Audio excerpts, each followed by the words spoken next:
سال بھر 5 وقت کی نماز کا اہتمام کیا جائے، اس سلسلے میں ایک نسخہ بھی عرض کیے دیتا ہوں۔ کبھی سستی آ جاتی ہے، سستی کا علاج جب کار کی بیٹری چارج نہیں ہوتی اور وہ بیٹری ڈاؤن ہو جاتی ہے تو گیریج میں لے جاتے ہیں اور وہاں وہ موٹر کا جو اس کا بنانے والے ہوتے ہیں اس کی بیٹری چارج کر دیتے ہیں۔ لہذا دوستو، حضور اللہ تعالیٰ نے فرمایا کہ یا ایھا الذین آمنوا، اے ایمان والو، اللہ سے ڈر کر رہو۔ اگر تمہارے اندر دل میں سستی آ جائے، خوف میں کمی آ جائے تو فرماتے ہیں کونوا مع الصادقین، اللہ سے ڈرنے والے بندوں کے، متقی بندوں کی صحبت میں رہو۔ اور حضور فرماتے ہیں صلی اللہ علیہ وسلم کہ اللہ تعالیٰ کے مقبول بندوں کی شان یہ ہے کہ جو ان کے پاس بیٹھتے اٹھتے ہیں اللہ تعالیٰ ان کی شقاوت کو سعادت سے تبدیل فرما دیتا ہے۔ چنانچہ بخاری شریف کی حدیث ہے کہ کچھ بندے اللہ کے ذکر میں مشغول تھے، ایک تماشا بھی آ گیا اور اخلاص سے نہیں آیا، کسی ضرورت سے گیا، وہاں وہ بھی بیٹھ گیا۔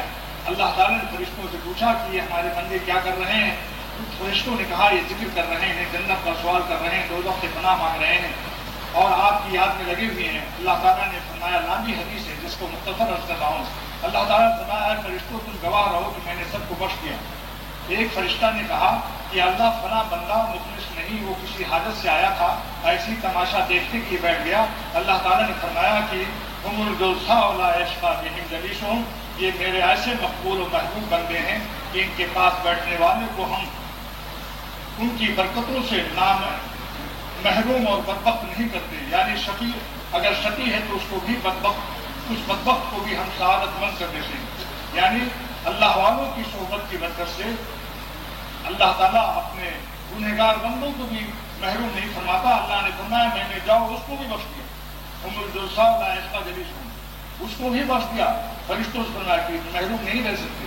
اس حدیث کی شرح ابن حجر اسقلانی رحمۃ اللہ علیہ نے فتح الباری میں فرمایا کہ اللہ تعالیٰ اپنے اس بندے کو فإن جلیسہم يندرج معہم، اللہ کے نیک اور مقبول بندوں کے پاس بیٹھنے والوں کو اللہ تعالیٰ انہی کے ساتھ مندرج کر لیتا ہے، درج کر لیتا ہے۔ فی جمیع ما یتفضل اللہ علیہم، تمام نعمتوں میں جو اللہ والوں پر عطا کرتے ہیں ان کے ساتھ کے بیٹھنے والوں کو بھی اللہ تعالیٰ اپنے فضل سے نواز دیتے ہیں۔